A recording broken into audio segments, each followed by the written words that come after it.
Hi, it's Tim Hagan from Progress Coaching, and welcome to another episode of Coaching Conversations. And I wanted to make you aware of something very cool that we're doing on a subscription basis, and we'll put a link in each one of our episodes. But every Wednesday, we're going to be doing what we call an audio podcast workshop. That workshop will be roughly about 14 to maybe 20 minutes per episode, with each month having a theme from a coaching model, using feedback strategically, to coaching self-awareness, and so on. So if you could, look in the body or in the content description of each episode, and you will see a link where you can join this subscription. These are literally 4 workshops every month, teaching specific strategies to address a particular area of workplace coaching, as it relates, again, to things like awareness, motivation, teamwork, and what have you. Here's the cool thing. It's only $10 per month, and each month you will get a handout that we will follow along with. So we also give you a tool for you to take notes as we go through each episode. We hope you'll check it out. The key to starting off a great coaching conversation is to initially have your questions planned. I think the greatest challenge we all go through in coaches, sometimes we see where someone is struggling. We know what the issue is. And we know the fundamental premise of coaching is to help people self-discover. Yet if we could just point to the thing they needed to fix, it would be so much easier. Yet behaviorally, if we point out what somebody needs to do, we tend to share in the ownership of the solution, which means their participation in solving is fractional. So if we can get people to self-discover their own solutions, their own challenges, that can come as a result of only asking questions.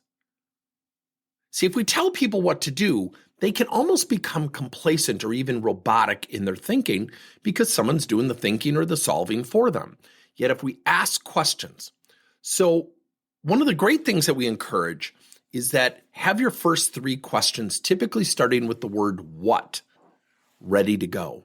And when you start a conversation with 3 what questions, it will ignite a much different conversation if you just start telling someone what to do. Let me give you an example. If you're coaching someone to be more influential and positive as a teammate, you could certainly ask questions such as, what are you doing really well right now as a teammate? That gets the conversation going. What are some areas where you have an opportunity to raise your game as a teammate? That's question number 2. Question number 3 might be, so what are 2 things you would like to do more of, or maybe your teammates would like you to do more of, to really be that positive influence, that expert, somebody that people can really count on? See, when people start answering those questions, it frames out in their mind what they need to do. Now, if you come in on the flip side of the coin and say, look, you're not being a very good teammate, you're not being influential, you're really pulled back, we need you to assert yourself. Honestly ask yourself, yes, the feedback might be directive, it might be accurate. How would you feel hearing that?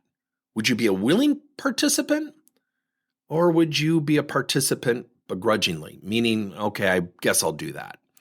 Questions are the key. Start off your conversations with 3 what questions. Thank you for listening to another episode of Coaching Conversations by Tim Hagan and Progress Coaching. Now, our company is always coming out with new and innovative solutions to help leaders coach their employees. And recently, we just created a new service called Coach to You, where leaders can pick and choose topics and assign 7 to 21-day programs for employees to learn and, more importantly, apply actions and then reflect and share what they're going to do going forward as a result of the learning. It's called Coach to You. We're literally bringing coaching to your employees. If you're intrigued, we'll have a link in each one of our episodes where you can get more information. And again, thank you so much for listening to another episode.